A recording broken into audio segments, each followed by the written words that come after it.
Now in the Quran they say that God does not have a son. And I know when I hear that, I think they're referring to Christianity. God is the only S-O-L-E that is. The only soul.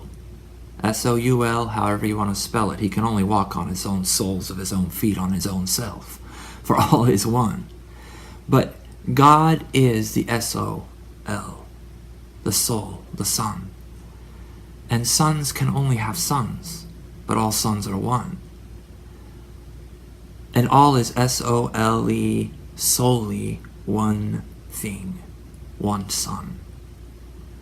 So God has a son because God sends himself, and he is the son he sends. All is sending, and all is sent. But nobody is just one sent instead.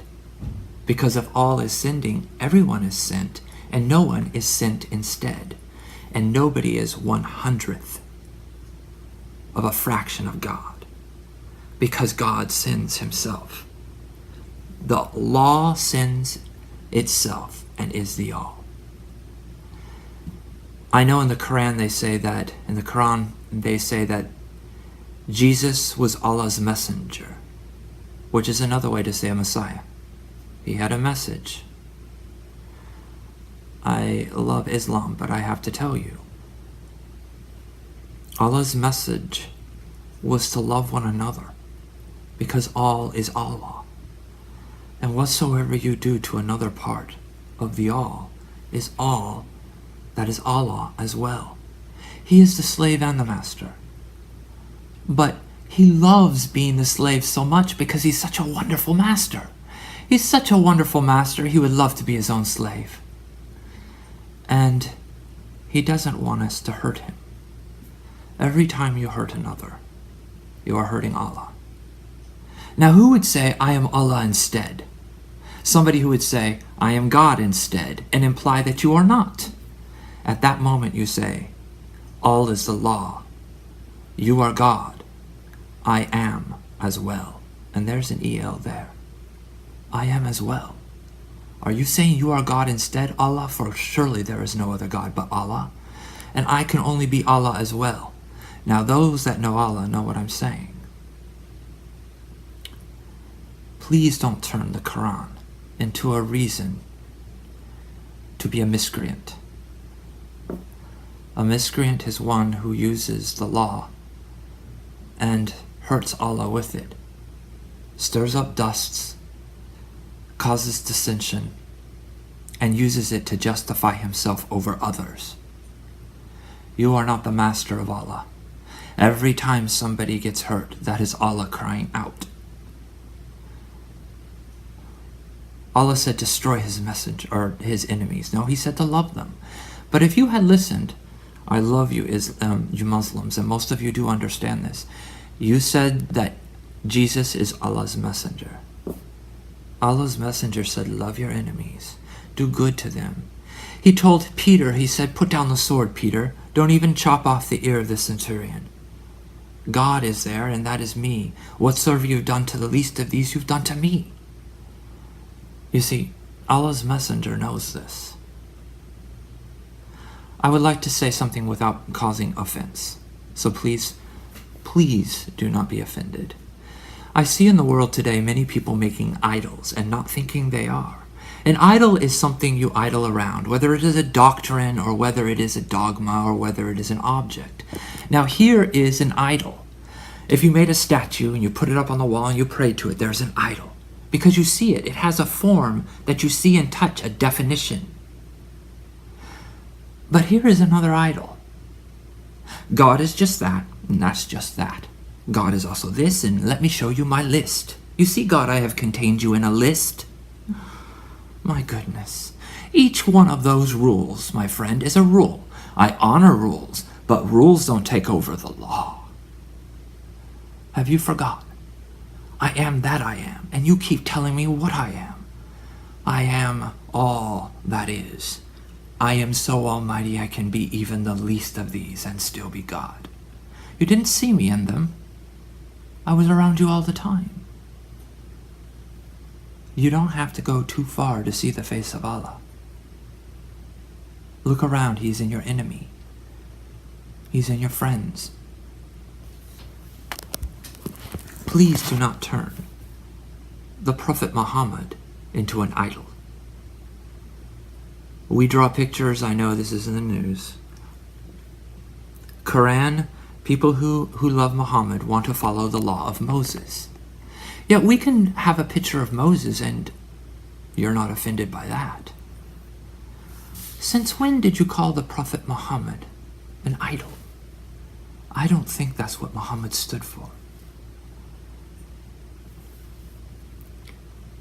If everyone was a Christian and had followed the great teacher that came forth through the Jews,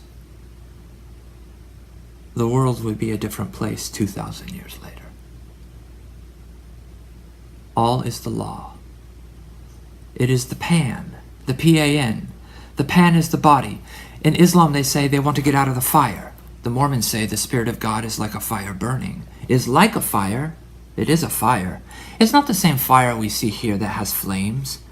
It is that from which flames come from. We want to get out of the fire? If you want to get out of the fire, my friend, the burning bush never gets out of the fire. It is always burning and never burnt. Don't get out of the fire and hop into the pan.